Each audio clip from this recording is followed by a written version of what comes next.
రాష్ట్ర సమాచార హక్కు చట్టం కమిషనర్లుగా సీనియర్ జర్నలిస్టులు పివి శ్రీనివాస్, అయోధ్య రెడ్డి, న్యాయవాదులు దేశాల భూపాల్, మొహసినా పర్వీన్ ప్రమాణ స్వీకారం చేశారు. రాష్ట్ర ప్రధాన సమాచార కమిషనర్ జి చంద్రశేఖర్ రెడ్డి ప్రమాణ స్వీకారం చేయించారు. ఈ కార్యక్రమానికి CM Revanth Reddy, CS K Ramakrishna Rao హాజరయ్యారు. ఈ సందర్భంగా నూతనంగా ప్రమాణ స్వీకారం చేసిన ఆర్టీఐ కమిషనర్లకు సీఎం శుభాకాంక్షలు తెలిపారు. వీరు పదవి బాధ్యతలు చేపట్టిన నాటి నుంచి 3 ఏళ్ల పాటు లేదా వయసు 65 ఏళ్లు నిండే వరకు వారు రాష్ట్ర సమాచార హక్కు కమిషనర్లుగా కొనసాగుతారు. ఆర్టీఐ ప్రధాన సమాచార కమిషనర్ గా ఐఏఎస్ అధికారి జి చంద్రశేఖర్ రెడ్డి గత శుక్రవారమే బాధ్యతలు స్వీకరించారు.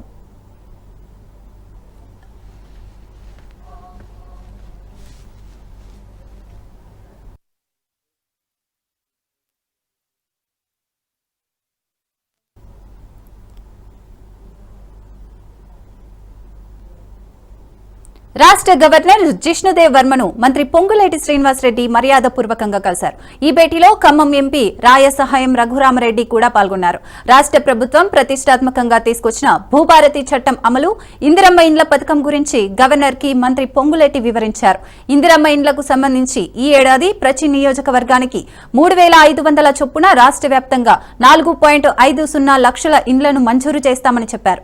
గవర్నర్ గారు దత్తత తీసుకున్న భద్రాద్రి కొత్తగూడెం జిల్లాలోని పూసుకుంట గ్రామం, గోగులపూడి, ఆదిలాబాద్ జిల్లా బుర్కి, మంగ్లీ, నాగర్ కర్నూలు జిల్లా అప్సాపూర్, బౌరాపూర్ గ్రామాల్లో కూడా ఇందిరమ్మ ఇండ్లను మంజూరు చేశామని తెలిపారు.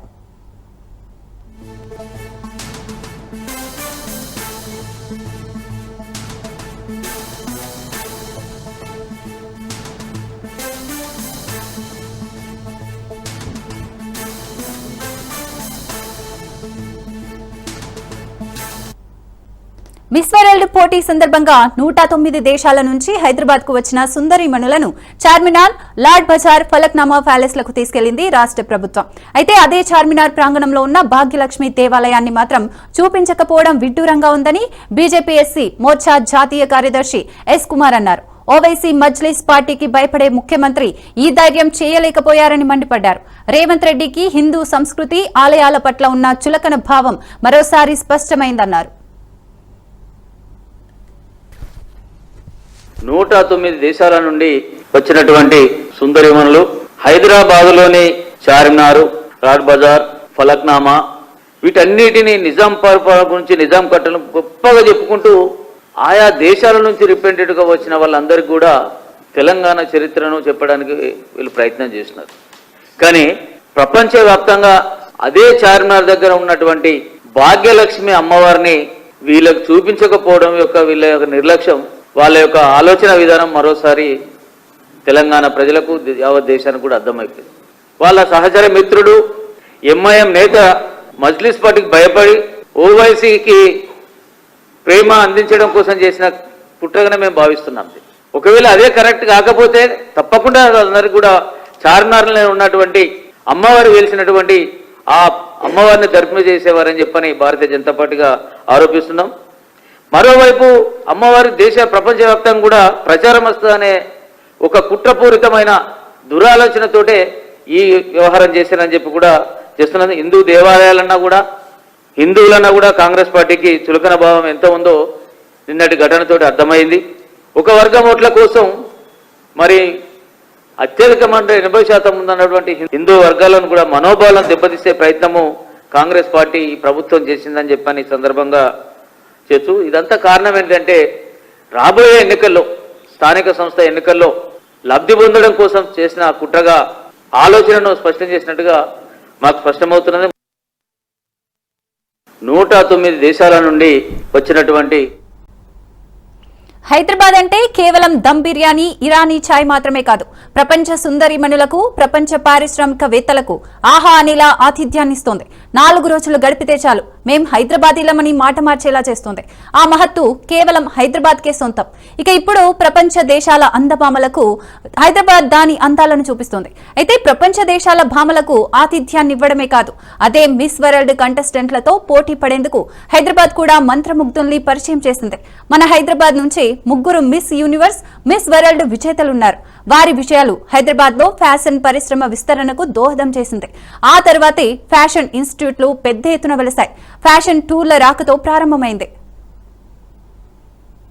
And Miss World 1997 is Miss India.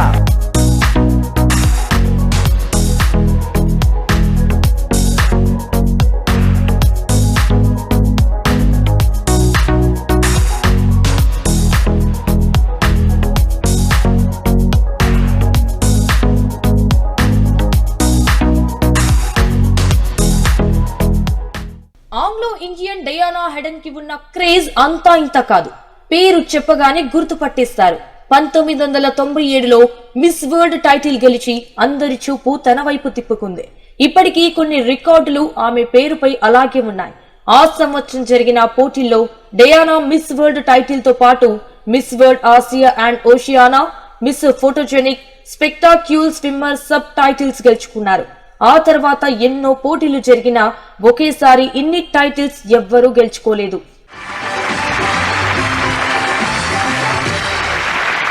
Ladies and gentlemen, Miss India is Miss World 1997.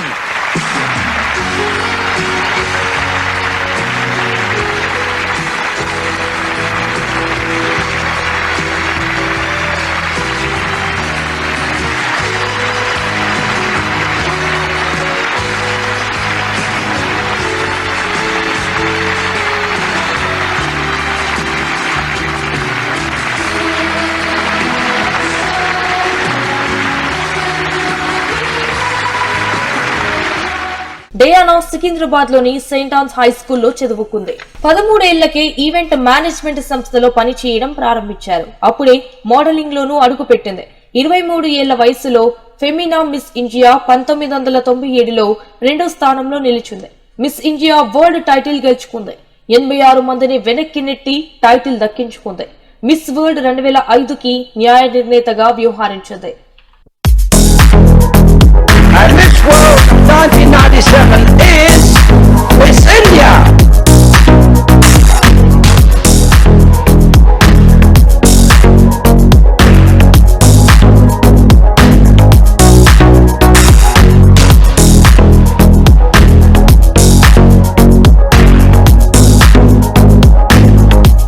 ప్రపంచ అందాల పోటీల్లో తొలి టైటిల్ గెలుచుకున్న భారతీయ మహిళగా సుస్మితా సేన్ అరుదైన స్థానంలో నిలిచింది. 1994లో మొదటిసారి భారత్ మిస్ యూనివర్స్ టైటిల్ గెలుచుకుంది. హైదరాబాద్ లోని బెంగాలీ కుటుంబంలో ఈమె జన్మించింది. ఆ రకంగా ఆమెకు హైదరాబాద్ తో అనుబంధం ఉంది. Sushmita Sen, Miss India, you are the new Miss Universe 1994. India. Namaste, I'm Sushmita Sen from a country where love is the essence of life. India! Diana తర్వాత దియా మిర్జా హైదరాబాద్ నుంచి ఫ్యాషన్ రంగంలో ఎక్కువ ప్రభావం చూపించింది. ఆమె హైదరాబాద్ లోని విద్యారణ్య హై స్కూల్లో చదువుకుంది. స్టాన్లీ జూనియర్ కళాశాల, అంబేద్కర్ ఓపెన్ యూనివర్సిటీ నుంచి BA చేసింది. చదువుకునే రోజుల్లోనే మోడలింగ్ లో అడుగుపెట్టింది. మిస్ ఇండియా 2000 సంవత్సరం పోటీల్లో రన్నర్ అప్ గా నిలిచింది. అదే ఏడాది miss Asia Pacific international, Femina miss India Asia Pacific titles ను అందుకుంది. 2000లో లారా దత్తా మిస్ యూనివర్స్ కిరీటం, ప్రియాంక చోప్రా మిస్ వరల్డ్, దియా మిర్జా మిస్ ఏషియా పసిఫిక్ తో భారత్ హ్యాట్రిక్ టైటిల్స్ గెలిచారు. And Miss World 1997 is Miss India. Telangana రాష్ట్రంలోని వరంగల్, నాగర్ కర్నూల్ ప్రాంతాల్లో రోడ్డు పక్కన ఉన్న పేద ప్రజల షాపులను కూల్చివేశారు. ఈ నిర్ణయంతో ఈ ప్రాంత ప్రజలకు చెందిన వ్యాపారాలు పూర్తిగా దెబ్బతిన్నాయి. అయితే ఈ చర్యకు సంబంధించిన వివిధ ప్రశ్నలు ప్రజల్లో, రాజకీయ వర్గాల్లో చర్చించబడుతున్నాయి. అందెగత్తెల కోసం పేదల షాపులను కూల్చడమేమిటి అని ప్రశ్నించారు. ఆయన అభిప్రాయానికి అందెగత్తెలతో రాష్ట్రానికి నిజమైన అందం వచ్చి ఉంటుందా?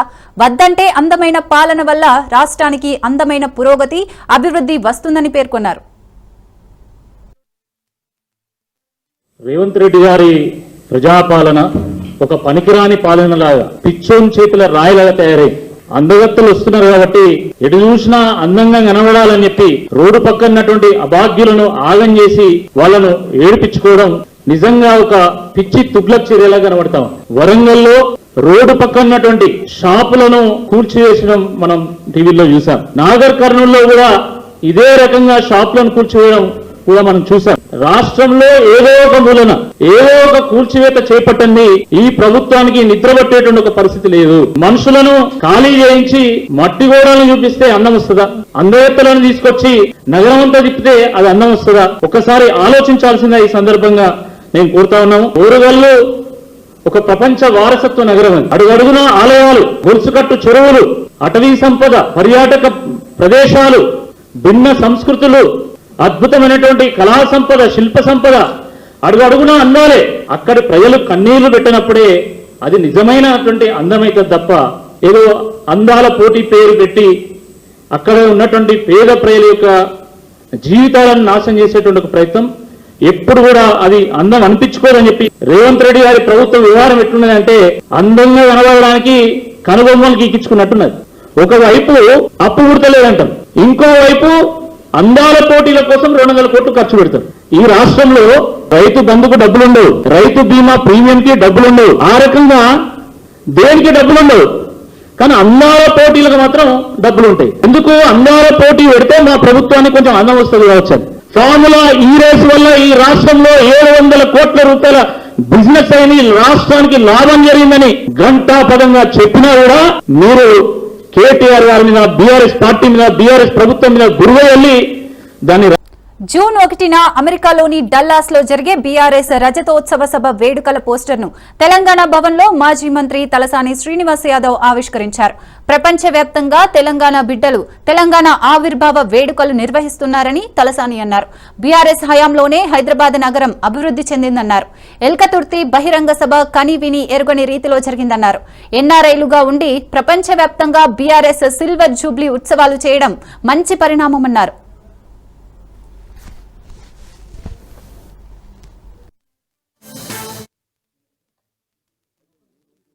2014 తెలంగాణ ఫార్మేషన్ అయిన తర్వాత తొలి ముఖ్యమంత్రి గారు కేసీఆర్ గారు మరి 10 సంవత్సరాల పరిపాలన చాలా అద్భుతంగా ఎవరు ఊహించని విధంగా ఈ రోజు రాష్ట్రంలో జరిగినటువంటి ఇరిగేషన్ కావచ్చు, అదేవిధంగా ప్రధానంగా రైతాంగం కావచ్చు, అన్ఎంప్లాయ్మెంట్ కావచ్చు, దీంతో పాటు మీకు విశ్వనగరం అయినటువంటి హైదరాబాద్ సిటీలో మీకు జరిగినటువంటి 10 సంవత్సరాల పరిపాలనలో చాలా అద్భుతాలు జరిగినాయి. అయితే మహేష్ బిగాల గారి ఆధ్వర్యంలో జరిగేటువంటి ప్రపంచవ్యాప్తంగా వారు చాలా మన దేశం నుంచి, మన రాష్ట్రం నుంచి, పర్టికులర్ గా తెలంగాణ ప్రాంతం నుంచి వెళ్ళినటువంటి మన బిడ్డల కోసం, లేకపోతే ఆ ఫ్యామిలీస్ కోసం అక్కడ విస్తృతంగా కార్యక్రమాలు జరుగుతున్నటువంటి నేపథ్యంలో బీఆర్ఎస్ పార్టీకి వారు ప్రతినిధిగా ఉండి అనేకమైనటువంటి గతంలో చాలా కార్యక్రమాలు ఇచ్చారు పార్టీ పరంగా. మేము కూడా ఒక ఎన్ఆర్ఐగా ప్రపంచవ్యాప్తంగా కూడా ఈ కార్యక్రమాలు చేస్తామని చెప్పి మహేష్ బిగాల గారు కేసీఆర్ గారిని అడగడం,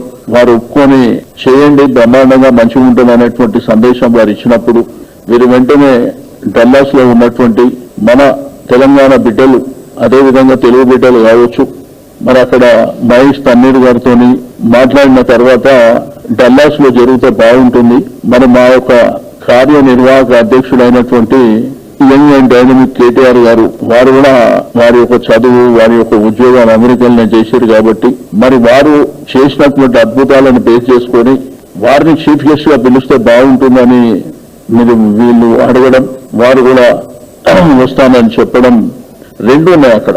ఒకటేమో June 2 ఫార్మేషన్ డే, అదే విధంగా సిల్వర్ జూబ్లీ ఫంక్షన్, ఈ రెండు కూడా మరి బ్రహ్మాండంగా ఆర్గనైజ్ చేస్తున్నటువంటిది ఇప్పుడే మహేష్ గారు చెప్పడం జరిగింది. అక్కడ తీసుకున్నటువంటి ఆ కన్వెన్షన్, ఆ ఏరియా కూడా చాలా పెద్దగా విస్తారంగా బ్రహ్మాండంగా ఉంటది. మణికొండలోని డాలర్ హిల్స్ లో కబ్జాకు గురైన పార్కును హైడ్రా కమిషనర్ రంగనాథ్ పరిశీలించారు. డాలర్ హిల్స్ లేఅవుట్ మొత్తం 30 ఎకరాల్లో ఉందని, పార్కు స్థలంతో పాటు రోడ్ల స్థలాన్ని కూడా రియల్ ఎస్టేట్ సంస్థ కబ్జా చేసిందని కాలనీవాసులు హైడ్రా కమిషనర్ కు ఫిర్యాదు చేశారు.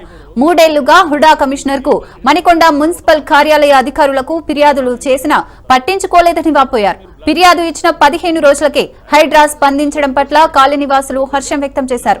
తమకు న్యాయం చేస్తామని హైడ్రా కమిషనర్ హామీ ఇచ్చారని కాలనీవాసులు తెలిపారు. Competent authority, whether you have got that permission. అన్ని అప్లైడ్ కాదు. ఏం పేరు అయ్యా బాబు నీ పేరు? రాఘవేంద్రరావు. అన్ని అప్లైడ్ కాదు. మీకు వచ్చిందా పర్మిషన్? ఏమన్నా రాకుండా నువ్వు ఎలా చేస్తావు? ఇక్కడ ల్యాండ్ లెవెలింగ్ చేస్తాం. ల్యాండ్ లెవెలింగ్ అది మొత్తం తీసి బ్లాస్టింగ్ చేస్తున్నారు. Blasting without explosive permission, explosives మీరు సబ్స్టెన్స్ యాక్ట్ కింద you have to seek permission. Okay కాదు, ఇప్పుడు why can't we book this cases మీ మీద? దీని పర్మిషన్ అవసరం లేదా? You have the blasting permission? You have the blasting permission. రాకుండా ఏం చేశారు మీరు? ఇప్పుడు వితౌట్ ఎనీథింగ్ ఏ పర్మిషన్ లేకుండా మీరు ఎలా తవ్వటం మొదలెడతారు, ఎలా ఫెన్సింగ్ చేసుకుంటారు, ఎలా మీరు బ్లాస్టింగ్ చేశారు? Barricading is also you're closing it, right? You're closing it, you're fencing, this is fencing, right? Before barricading or even a small fencing also you need to have a permission from the. Secunderabad లో traffic police అత్యుత్సాహం ప్రదర్శించాడు. రోడ్డుపై వాహనాలు park చేశారని hotel సిబ్బందిపై చేయి చేసుకున్నాడు. సికింద్రాబాద్ లోని alpha hotel supervisor పై traffic CI Raghunathan చేయి చేసుకున్నాడు. దీంతో స్థానికులు ఆయనపై ఆగ్రహం వ్యక్తం చేస్తున్నారు. ట్రాఫిక్ పోలీసులు చర్యలు తీసుకోవాలని డిమాండ్ చేస్తున్నారు.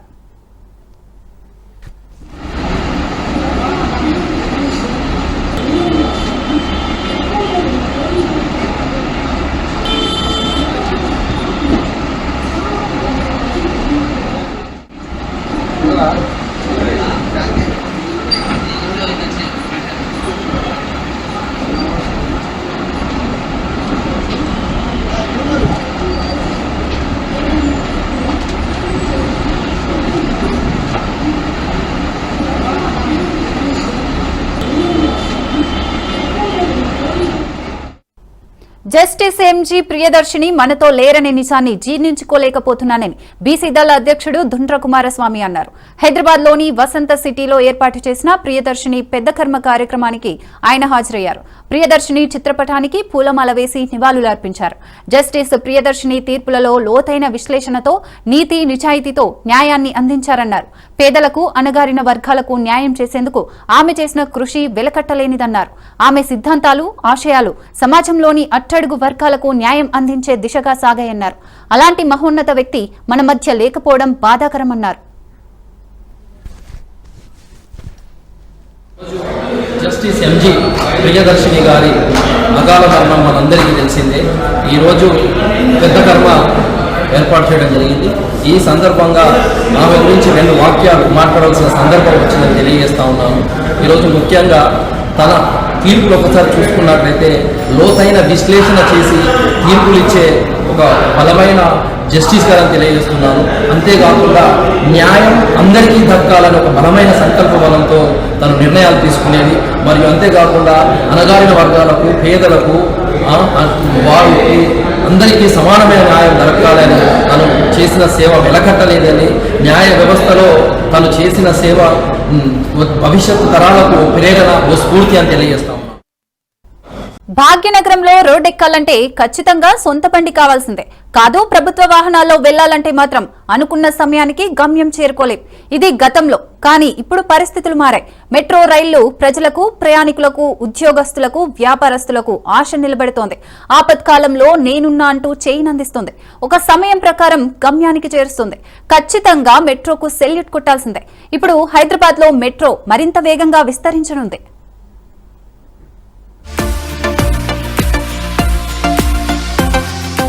హైదరాబాద్ మెట్రో నగర శివార్లకు విస్తరించేలా ప్రణాళికలు సిద్ధమయ్యాయి.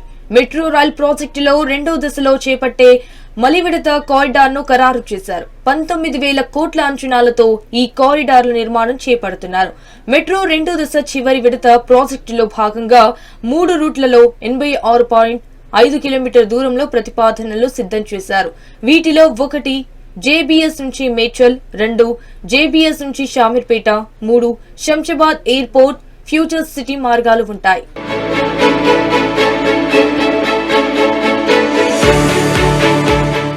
మూడు కారిడార్లకు సంబంధించిన డిపిఆర్లకు ప్రభుత్వ ప్రధాన కార్యదర్శి నేతృత్వంలోని Hyderabad airport metro limited board తెలిపింది. తాజాగా డిపిఆర్ రాష్ట్ర ప్రభుత్వానికి చేరింది. మంత్రివర్గంలో ఆమోదించిన తర్వాత కేంద్ర ప్రభుత్వ పరిశీలనకు పంపుతారు.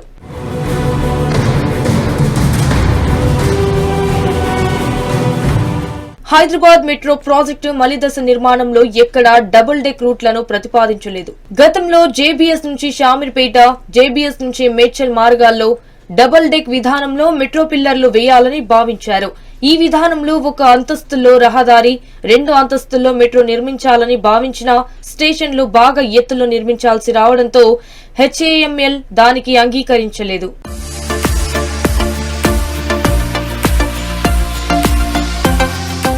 జేబీఎస్ నుంచి కార్ఖానా, అల్వాల్, హకీంపేట, తుమ్కుంట, షామీర్పేట వరకు 22 కిలోమీటర్ మెట్రో మార్గాన్ని ప్రతిపాదించారు. Hakimpet air force station runway రహదారి పక్కనే ఉండడంతో ఎలివేటెడ్ కారిడార్ నిర్మాణానికి రక్షణ సంస్థ అభ్యంతరం తెలిపింది. హకీంపేట ఎయిర్పోర్టు పరిసరాల్లో సుమారు 1.5 కిలోమీటర్ల దూరం భూగర్భంలో నుంచి మెట్రోని ప్రతిపాదించారు. రన్వే కింద నుంచి మెట్రో వెళ్లేలా డిజైన్ చేశారు.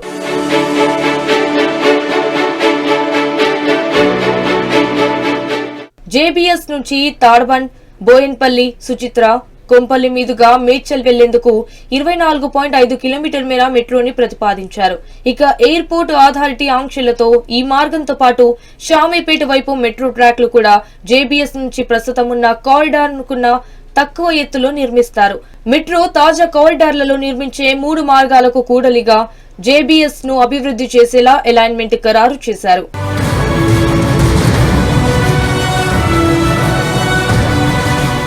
శంషాబాద్ విమానాశ్రయం నుంచి ఫ్యూచర్ సిటీ వరకు 40 కిలోమీటర్ మార్గం ప్రతిపాదించారు. విమానాశ్రయంలో టెర్మినల్ స్టేషన్ భూగర్భంలో నిర్మిస్తారు.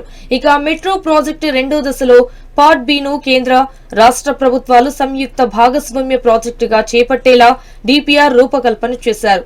అంచనా వ్యయంలో రాష్ట్ర ప్రభుత్వం 30%, కేంద్ర ప్రభుత్వం 18% భరించాల్సి ఉంటుంది.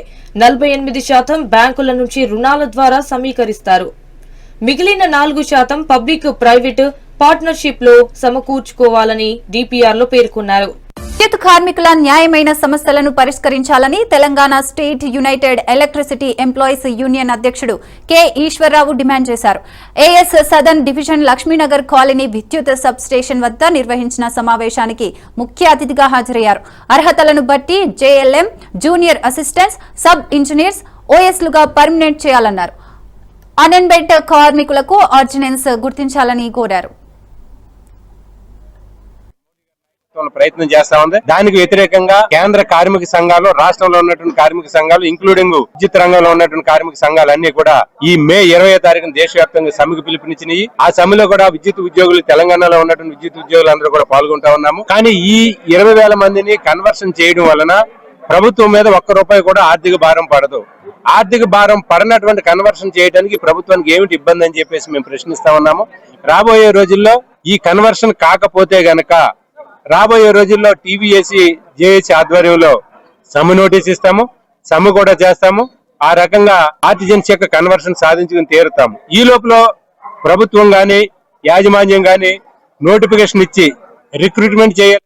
మేడ్చల్ జిల్లా రాచకొండ పరిధిలోని ప్రతాప సింగారం విలేజ్ డబుల్ బెడ్రూమ్స్ ఫ్లాట్ లో కార్డన్ సెర్చ్ జరిగింది. Malkajgiri zone DCP Padmaja, ADCP, ACP ఆధ్వర్యంలో కార్డన్ సెర్చ్ నిర్వహించారు. 262 మంది పోలీసులు ఈ సెర్చ్ ఆపరేషన్ లో పాల్గొన్నారు. తనిఖీల్లో సరైన పత్రాలు, నంబర్ ప్లేట్స్ లేని బైకులు, ఆటోలు, 13.6 లిక్కర్, గుట్కా ప్యాకెట్లు, 40 మినీ సిలిండర్స్ స్వాధీనం చేసుకున్నారు పోలీసులు. 15 మంది అనుమానితుల్ని అదుపులోకి తీసుకున్నారు. ప్రజల భద్రతా దృష్ట్యా ఈ సెర్చ్ ఆపరేషన్ నిర్వహిస్తున్నట్లు మల్కాజ్గిరి డోన్ డీసీపీ పద్మజ తెలిపారు.